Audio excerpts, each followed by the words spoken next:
আজকে যে টপিকটা নিয়ে আমি আপনাদের সামনে কথা বলবো সেটা হচ্ছে আমাদের ধর্মীয় জীবনে, সামাজিক জীবনে, রাষ্ট্রীয় জীবনে ঐক্যবদ্ধ থাকার গুরুত্ব। The importance of unity in our life.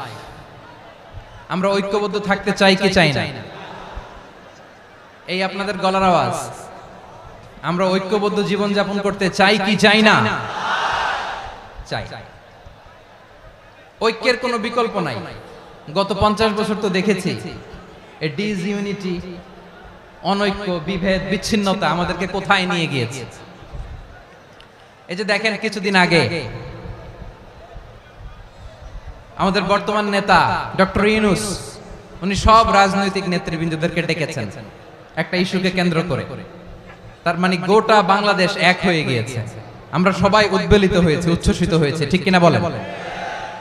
রাজনৈতিক নেতাদেরকে ডেকেছেন উনি, আমরা এক হয়েছে। এরপরে ধর্মীয় অঙ্গনের যে লিডাররা, বিভিন্ন ধর্মের, শুধু মুসলিম না, সবাইকে ডেকেছেন, আমরা ঐক্যবদ্ধ হয়েছে। এটাকে বলে ন্যাশনাল ইউনিটি, জাতীয় ঐক্য। যে কোনো ধরনের কনস্পাইরেসি, ষড়যন্ত্র, আধিপত্যবাদ মোকাবেলায় জাতীয় ঐক্যের চেয়ে মোক্ষম হাতিয়ার আর নাই। আমাদের একটা প্রতিবেশী দেশ আছে, আমরা আমাদের দেশ নিয়ে যত ভাবি তারা তার চেয়ে বেশি ভাবে। কথা বুঝতেছেন না? আরো ভেঙে বলতে হবে। আমরা আমাদের দেশ নিয়ে যত উদ্বিগ্ন, এদের আরো টেনশন বেশি। বলেন আমাদের দেশে শান্তি আছে না নাই?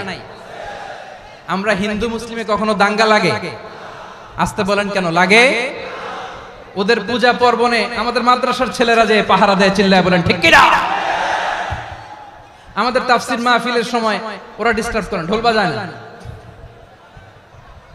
ওদের পূজা পার্বণের সময় আমাদের তাফসীর মাহফিলের ডেট হলে আমরা চেঞ্জ করে দেই। সুবহানাল্লাহ!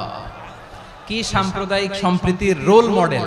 আর ওই বাংলাদেশের ব্যাপারে তারা অনেক ডিসইনফরমেশন ছড়াচ্ছিল। ভারতের অনেকগুলো গণমাধ্যম, আমি জেনারেলাইজ করব না, আমাদের প্রতিবেশী দেশের সব গণমাধ্যমকে আমি দোষ দিতে চাই না, অনেকগুলো গণমাধ্যম তারা ডিসইনফরমেশন শেয়ার করেছে। ডিসইনফরমেশন আর মিস ইনফরমেশনের পার্থক্য আছে। মিস ইনফরমেশন না জেনে ভুল বুঝে একটা মিথ্যা বা ভুল তথ্য ছড়িয়ে দেয়া, এটার ক্ষমা আছে, এটার কি আছে? আর ডিসইনফরমেশন মানে ইচ্ছা করে, প্ল্যান করে, ম্যাপ করে, ছক এঁকে মিথ্যা, গুজব, রটনা সোশ্যাল মিডিয়ায় ছড়ানো, এটার ক্ষমা আছে? আওয়াজ করে বলেন ক্ষমা আছে? ভারতের কিছু গণমাধ্যম তাই করেছে। আমরা ব্যথিত হয়েছি, আমাদের হৃদয়ে রক্তক্ষরণ হয়েছে। আমাদের প্রতিবেশী দেশকে বলতে চাই, আমাদের দেশ নিয়ে আপনাদের ভাবার দরকার নাই। নিজের চরকায় তেল দেন, নিজের দেশ নিয়ে ভাবেন।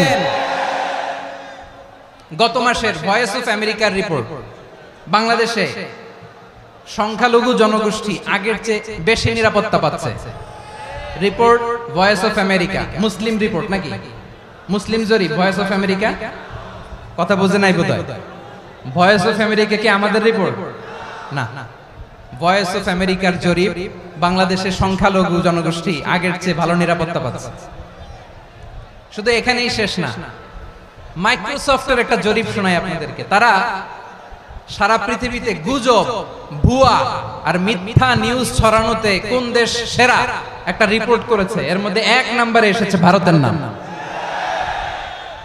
মাইক্রোসফট তো মুসলমানরা চালায় না? কথা বোঝে নাই বোধহয়। প্রতিবেশী দেশকে বলবো, আপনারা নিজের চরকায় তেল দেন, আপনারাও শান্তিতে থাকেন, আমাদেরকেও শান্তিতে থাকতে দেন। সব চেঞ্জ করা যায়, প্রতিবেশী চেঞ্জ করা যায় না। আমাদের ল্যান্ড তাদের ল্যান্ড, পাশাপাশি। আমরা চাই তারাও সুখে থাক, আমরাও সুখে থাকি, ঠিক কিনা?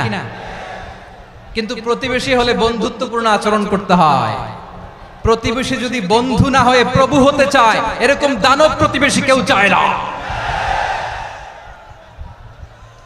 ভারত যদি বন্ধুত্ব উপহার দেয়, আমরাও বন্ধুত্ব দিব। কি বলেন? তারা যদি বন্ধু সুলভ আচরণ করে, আমরাও বন্ধুত্ব উপহার দেব। কারণ আমাদের পররাষ্ট্র নীতি হচ্ছে সবার সাথে বন্ধুত্ব, কারোর সাথে বৈরিতা নয়। আলহামদুলিল্লাহ বলেন, কত চমৎকার পলিসি আমাদের। আমরা নির্বিবাদী, আমরা বাংলাদেশিরা শান্তিকামী। We are proud of that. এজন্য আমরা গর্ববোধ করি। আমাদের পররাষ্ট্র নীতি সবার সাথে বন্ধুত্ব, কারোর সাথে শত্রুতা নয়।